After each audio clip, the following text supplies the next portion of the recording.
दुश्मन के लिए एक और शिकस्त है, बार बार उन्हें शिकस्त हो रही है और अब उन्हें शिकस्त की आदत डाल लेनी चाहिए। जेल से बैठकर कैदी नंबर 804 ने कहा, यह मेरा वजीर आला है। डीजी आईएसपीआर अपने इदारे का पैगाम लेकर गया और उन्होंने कहा नहीं, हम नहीं मानते। और फिर वो वजीर आला मुंतखब हो गया, उसको सारे ही वोट पड़ गए, एक बंदा बाहर था। एक बंदा भी एस्टेब्लिशमेंट पाकिस्तान तहरीक इंसाफ का नहीं तोड़ पाई, खैबर पख्तूनख्वा में एक एमपीए नहीं तोड़ पाई। हालात ये हो गए पाकिस्तान के, तो एस्टेब्लिशमेंट की बड़ी पतली हालत है। इन्होंने जो पहली तकरीर की उसमें उन्होंने कुछ चीज़ें बड़ी वाज़ेह की। एक तो उन्होंने इमरान खान साहब का नज़रिया और उनका बयानिया सारा बताया, एस्टेब्लिशमेंट को बताया कि जनाब रियासत की असल तारीफ क्या है। बल्कि उन्होंने कहा इमरान खान हमारे लिए रियासत है, अगर आप एक इदारे को रियासत बनाते हैं तो। फिर उन्होंने हकीकी आज़ादी के जो उनके शोहदा हैं उनके बारे में बात की, शेड्यूल 4 के बारे में बात की, मुस्तकबिल का लायाबल क्या होगा, एहतजाज करेंगे वो बताया। गंडापुर की भी तारीफ़ की, उन्होंने कहा जी ठीक है, गंडापुर ने इमरान खान के कहने पर इस्तीफ़ा दिया। फिर 9 मई के जो झूठे मुकदमात हैं उस हवाले से एक्शन इन 8 सिविल पावर के काले कानून के खात्मे का भी ऐलान किया, जिसके तहत खैबर पख्तूनख्वा के इलाकों में फ़ौज कार्रवाई करती है, फौजी कार्रवाई होती है। उन्होंने कहा कानूनी ख़त्म कर देंगे और ये एक बहुत बड़ा मसला बन जाएगा फ़ौज के लिए। फिर उनको वहाँ पे जो कार्रवाई वो करेंगे उसको कानूनी जवाज़ नहीं होगा। फिर उन्होंने कहा जी इमरान खान साहब ने जो मंसूबे शुरू किए उनको हम आगे बढ़ाएंगे। खैबर पख्तूनख्वा के हकूक़ की उन्होंने बात की, सोशल मीडिया को सपोर्ट किया। हमारे लिए बहुत बड़ी बात है, उन्होंने शहीद अरशद शरीफ का नाम लेकर उनके लिए आवाज़ उठाई, उन्हें सलाम पेश किया। और इसके बाद क्योंकि आईएसएफ से इनका ताल्लुक़ है, इंसाफ स्टूडेंट फेडरेशन से, तो अपनी तंजीम का उन्होंने जिक्र किया।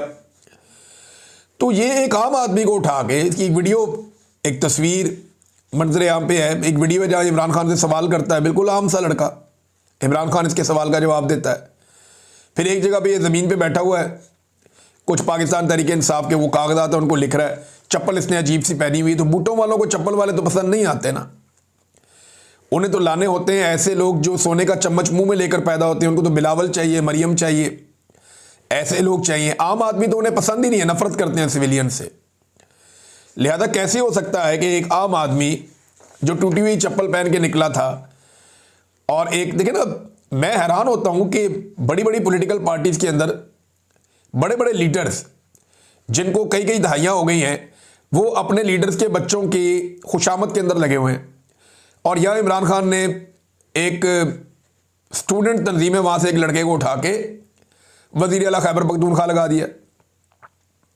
बड़ा फ़र्क है। ये रवायती पॉलिटिकल पार्टीज़ की मिथ को तोड़ा है। कोई नून लीगी सोच सकता है जो एमएसएफ के अंदर हो, एक आम सा कारकुन हो आजकल, कि आज से 5 साल 10 साल के बाद वो वज़ीर आला पंजाब बन जाएगा? कभी नहीं सोच सकता। लेकिन पीटीआई का हर आदमी ये सोच सकता है कि वो भी वज़ीर आला पंजाब बन सकता है, क्योंकि उन्हें पता है कि इमरान खान ने अपने रिश्तेदारों को नहीं बनाना, उसने अपने घर से बंदा लेकर नहीं आना। तो एस्टेब्लिशमेंट को बार बार शिकस्त हो रही है। एक बात बड़ी क्लियर की सुहेल अफरीदी ने कि मेरा कायद इमरान खान फौजी ऑपरेशन के खिलाफ था, हम भी इसके खिलाफ हैं। और साथ उसने कहा दहशतगर्दी का हल नहीं है मिलिट्री ऑपरेशन। दुनिया भर में मुज़ाकरात की तरफ आया जा रहा है, हम मिलिट्री ऑपरेशन की तरफ जा रहे हैं।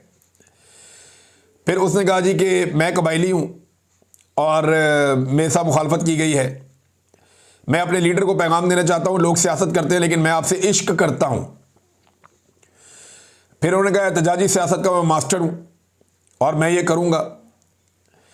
फिर अली अमीन गंडापुर की उन्होंने तारीफ़ की, उन्होंने कहा जो हमारी पगड़ियाँ उछाल रहे हैं उनकी अपनी लंगोटियाँ फटी हुई हैं। फिर उन्होंने बताया डीजी आईएसपीआर पे तनकीद की और उस पर वहाँ पे शेम के नारे भी लगे असेंबली में। उन्होंने कहा जी एक आदमी इस्लामाबाद पिंडी से चलकर आया पेशावर में ये बताने के लिए, लेकिन वो वज़ीर आला तो मुंतखब हो गया।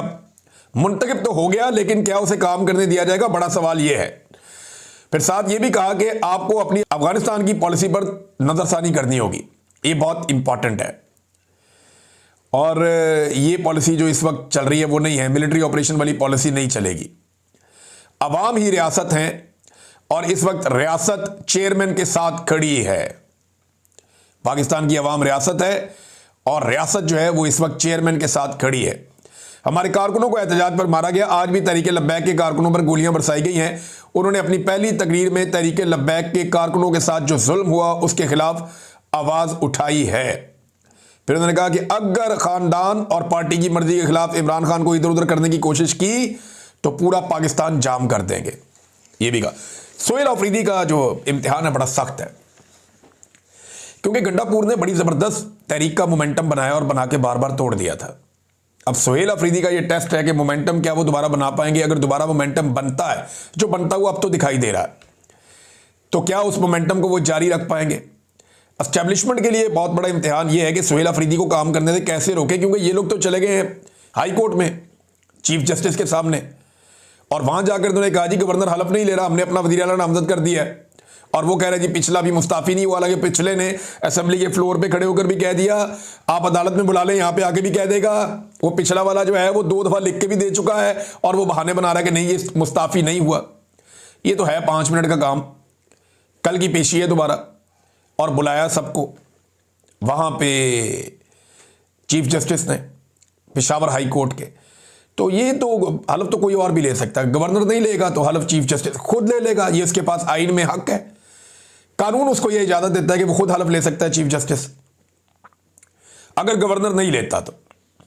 लेकिन इससे पहले जब खैबर पख्तूनख्वा में मखसूस नशिस्तों के नहीं हो रहे थे हलफ, तो फिर इन्होंने तरीकाकार बनाया था ना कि जनाब इस तरह करके फलानी जगह पे जाके वहां पे हलफ ले लें अगर यहां नहीं लिए जा रहे तो ये 2 नंबरी इस किस्म की जाती है, पहले भी की जाती रही, हम देखते रहे हैं। तो अब जो है वो अगर वज़ीर आला का हलफ नहीं लिया जाएगा और गवर्नर जो है वो टमक टोइयां करेगा कि मैं नहीं लेता, तो फिर वो चीफ जस्टिस ले लेगा हल्फ। इसमें क्या प्रॉब्लम है।